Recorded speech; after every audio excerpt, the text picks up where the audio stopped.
are, enjoying your day, and I hope everything is working out well in your life. Always know that once there's a breath in your nostrils, you are alive.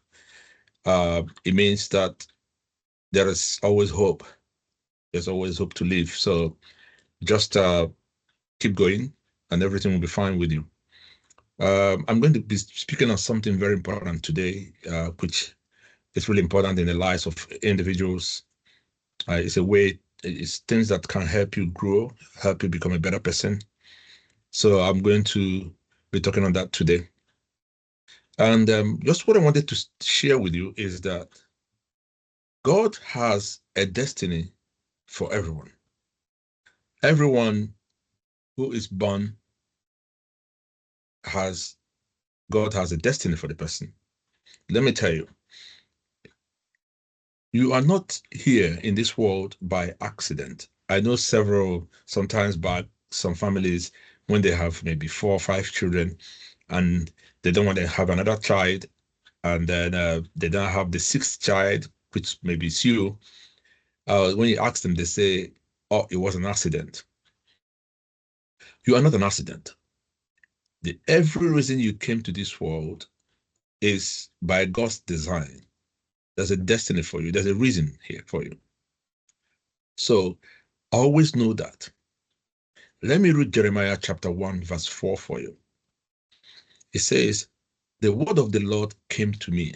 This time talking about Jeremiah, saying, before I formed you in the womb, I know you. And before you were born, I set you apart, and I appointed you as a prophet to the nations. So you can see from this verse that before Jeremiah was even formed in the womb, God knew who he's going to be. Before he was even born, God has already set him apart and appointed him to be a prophet of nations. This is the same situation with you. God knows you before you were born. God knows what he wants you to be. And God has designed it in such a way that if you follow the plans that God has planned for you, you will get to that destination which he has given you. You can see that God has a destiny for every one of us. But if you continue to read the story of Jeremiah, you could see that at no point in time did God force Jeremiah to fulfill his destiny. Instead, God helped a willing Jeremiah to reach his destiny as a prophet. Jeremiah was willing to do God's will, and God helped him to reach the destiny which he has designed for him.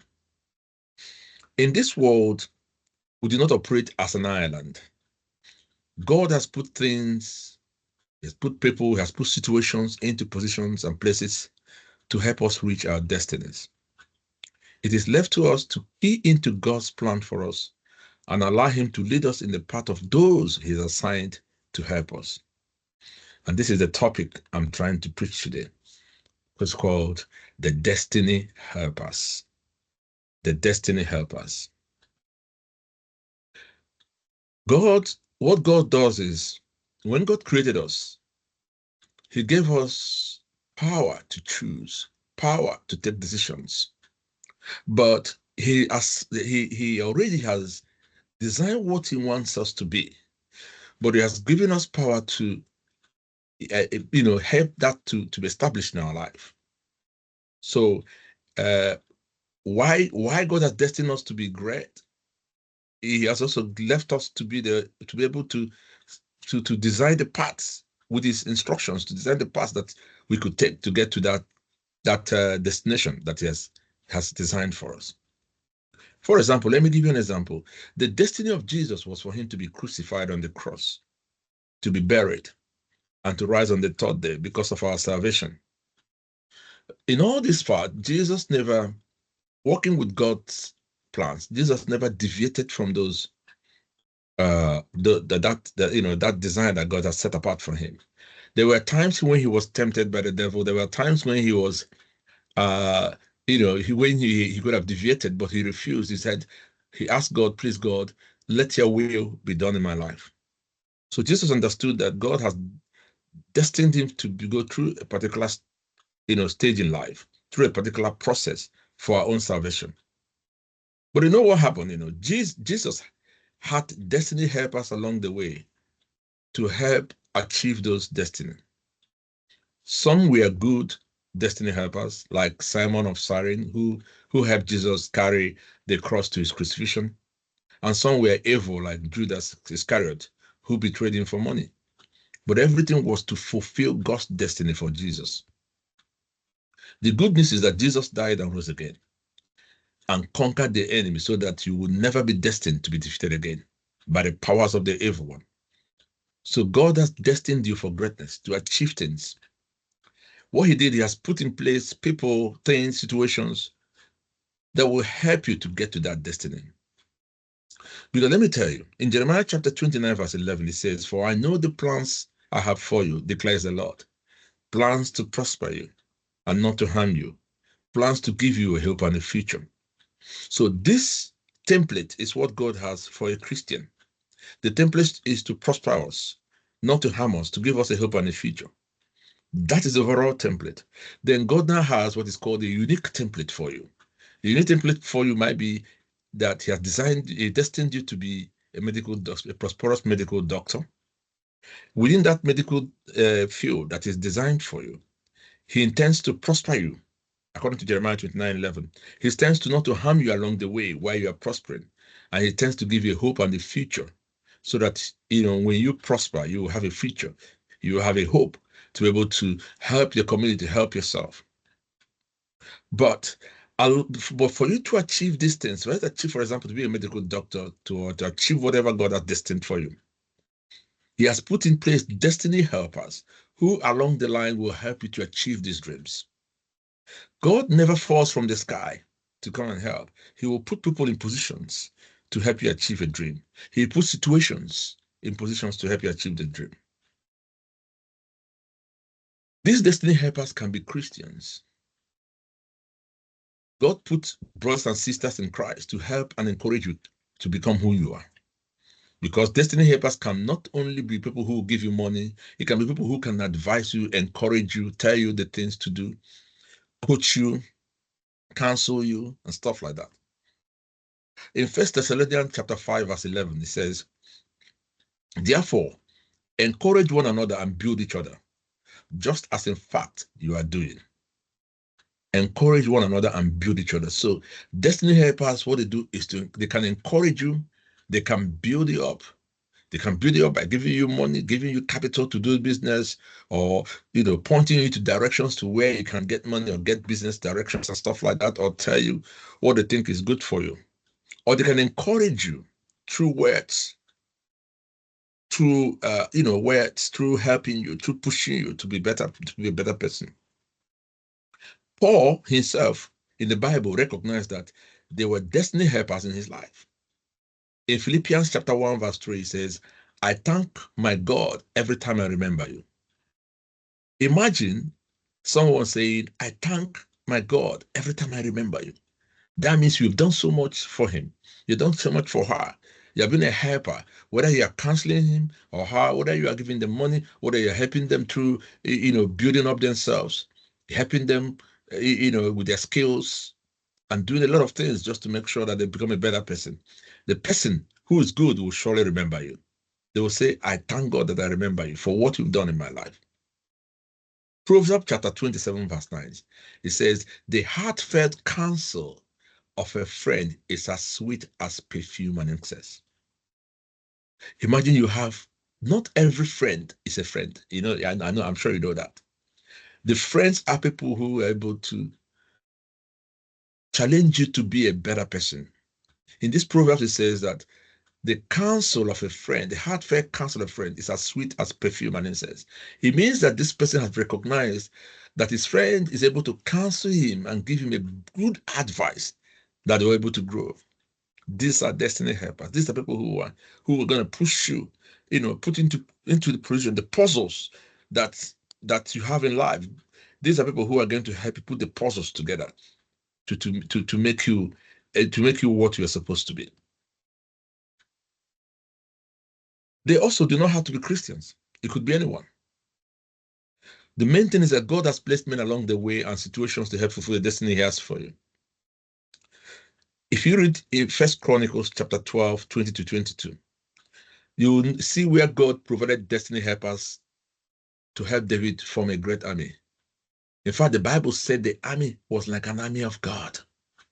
Let me read that for you. It says in 1 Chronicles chapter 12, 20 to 22, it says, here is a list of the men from Manasseh who defected to David. And he was returning to Ziklag. Adnah, Josabad, Jedai, Michael, Josabad, Elihu, Zeletai. Each commanded 1,000 troops from the tribe of Manasseh. They helped David chase down bands of raiders, for they were all brave and able warriors who became commanders in his army. Day after day, more men joined David until he had a great army, like the army of God. Just imagine that, helping David, because, David was a warrior, sort of a king who was fighting in many battles to sort of restore Israel. And these were people who were destiny helpers who came around to help David to achieve his destiny as a successful king. That could be a portion too. Destiny helpers, sometimes they might not even be good people. They could be planning evil against you. But what God is doing is allowing it to help facilitate and fulfill your destiny. Let me give you one example. Remember the story of Joseph in Genesis chapter 37. His brothers took him, threw him in a pit, and then when they saw traders coming, they sold him. They took Joseph's coat, killed the goat, and put his blood on the coat, and told their father that a wild animal must have killed him. Meanwhile, the traders took Joseph to Egypt, where he was sold to a man called Potiphar, where his destiny was fulfilled to be a great leader in the land of Egypt. This is people planning to kill David, planning to destroy him. Remember, David had a dream where he saw, I think, 12 stars, and they said that all the stars would bow down to worship him. But his brother felt that this destiny cannot work, and they decided to kill him or sell him as a slave. But it turned out that they were doing him good at the end. Imagine if this thing did not happen. Joseph may have still been a local champion in Israel. This is why when I now read James chapter 1, 2 to 4, it begins to make a lot of meaning to me. It says, my brethren, count it all joy when you fall into various trials, knowing that the testing of your faith produces patience.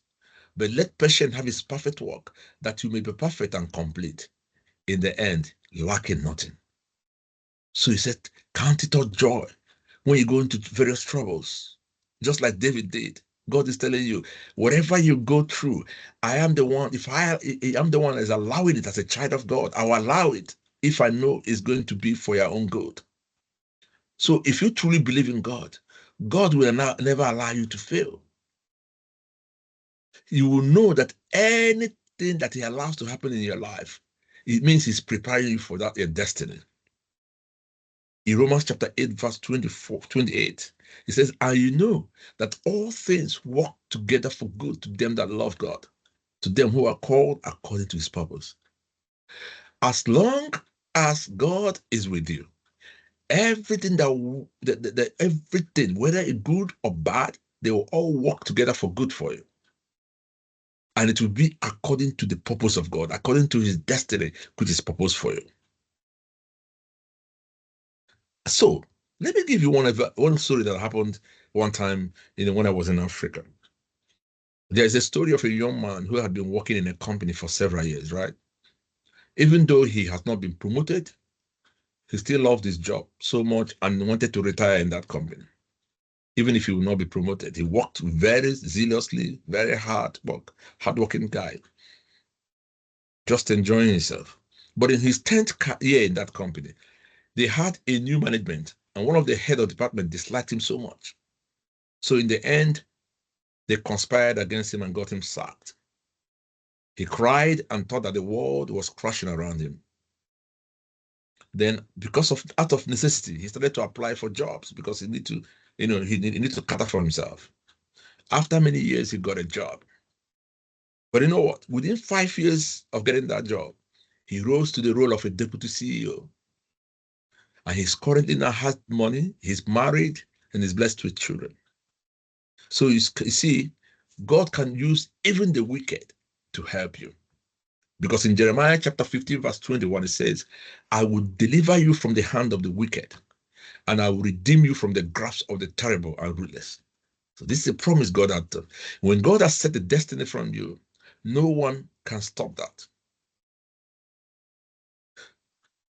The only thing that you need to do is just make sure that you are aligning to God's direction and will, so that you may be able to know who your destiny helper is, to locate the destiny helper.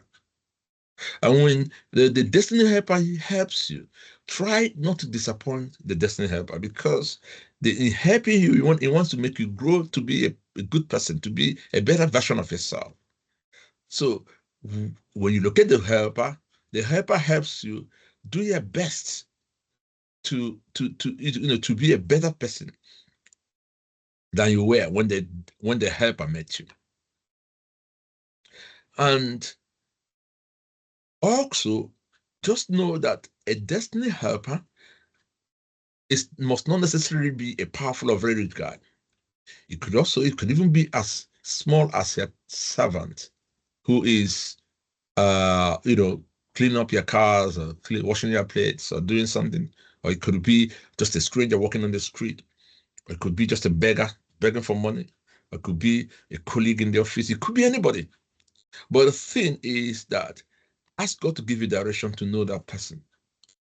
There's a story where a cleaner, while cleaning, overheard his boss telling one of his colleagues that he's looking for a chartered accountant to work for him. So the cleaner went to someone he knew and said, I have an information I want to give to you. My boss is looking for a chartered accountant, and I know you're looking for a job. Why don't you just apply for that? Why don't you just send him an email and probably ask that you're qualified? I can do this job. Just a cleaner. So the guy now, got the email of the boss, and then wrote the boss. And the boss called him over and said, can we talk? And when they talked, the boss found out that he's good and employed him, and risen to the role of a director where he is now. So anybody can be a destiny helper. Don't belittle anybody. Don't look down on anyone. Just make sure you're doing the right thing. You're following God's plan for you. Do not, out of selfishness, wickedness, or greed and envy, with disregard to righteous spiritual direction, you miss your destiny helper. This is where the big problem is. Be always alert, because God has given us the ability to make decisions. Remember King Saul. He was a successful king. God made him a king, and God wanted him to. The destiny for God for him was to be a successful king. But you remember what happened? He didn't, align with all the destiny helpers God put along the way, or didn't even have the spiritual intellect to discern something, and then he missed his destiny completely. In fact, he went from being a king to being mentally, mentally to have mental issues. And God even used his mouth, the mouth, and say, I regret making you a king, Saul. So be careful that you don't miss your destiny helpers, and don't become the person who will truncate the destiny that God has set out for you. But I tell you, if people refuse to help you, let me say, if God has designed somebody to be a destiny helper for you, and then they know that they're going to help you, but they refuse to help you, don't worry. Maybe due to their selfishness, wickedness, envy, jealousness, they don't want to raise you up. They don't want to help you. God will raise another person to help you. The same God who breathed air into bones and made the bones flesh will raise people to help you to become a better person. So don't worry about those ones.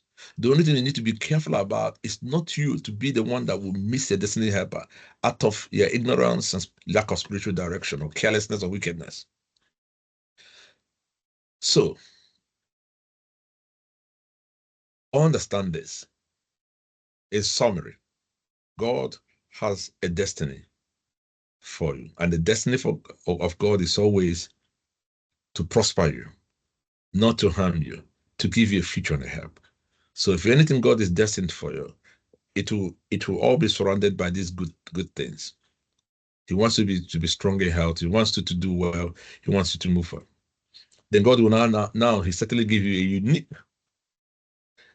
destiny that he has for you, just like he did to Jeremiah and said he's going to make him a prophet among nations. God might say, I'm going to make you a lawyer, successful lawyer. I'm going to make you a successful footballer. I'm going to make you a successful accountant. I'm going to make you a successful governor, a successful president. And when God has done that for you, he will now put people in place to help you do that. So it's now left for you to begin to walk towards having God's direction, being righteous, doing all the right things, so that God, all those people that God has kept around, situations and places God has put around to help you, you will tap into it straight away and will not miss your destiny.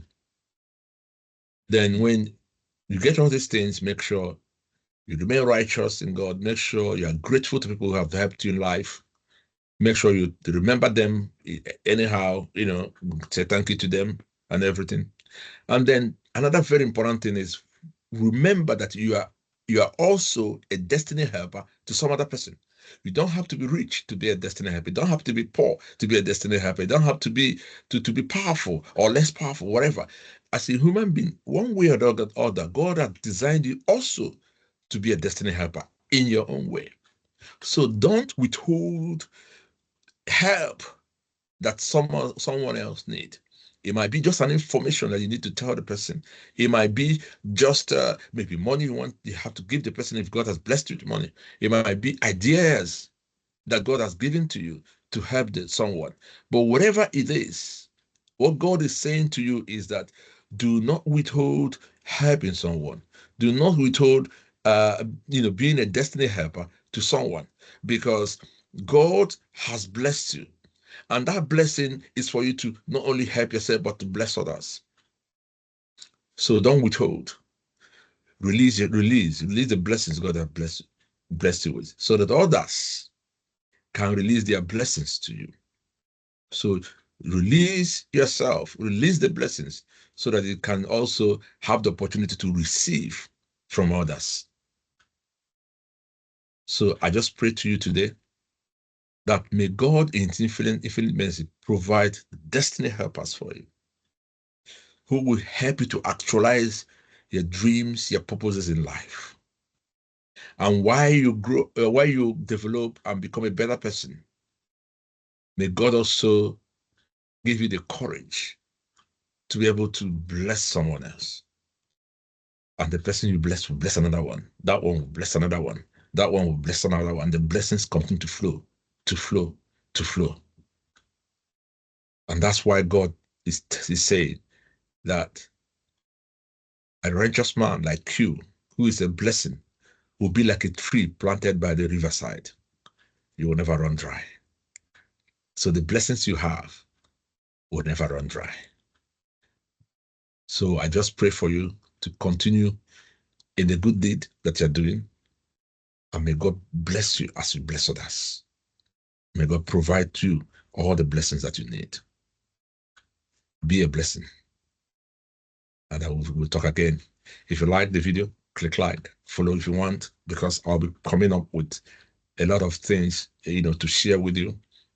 And I hope this blessed you. And may you be blessed. May your family be blessed. May the goodness that God has provided you never miss you. May you be a bread giver. May you not lack any good thing in life. And may his mighty peace be upon you. Enjoy the month, enjoy the year, and we will see you again. God bless you. Thank you.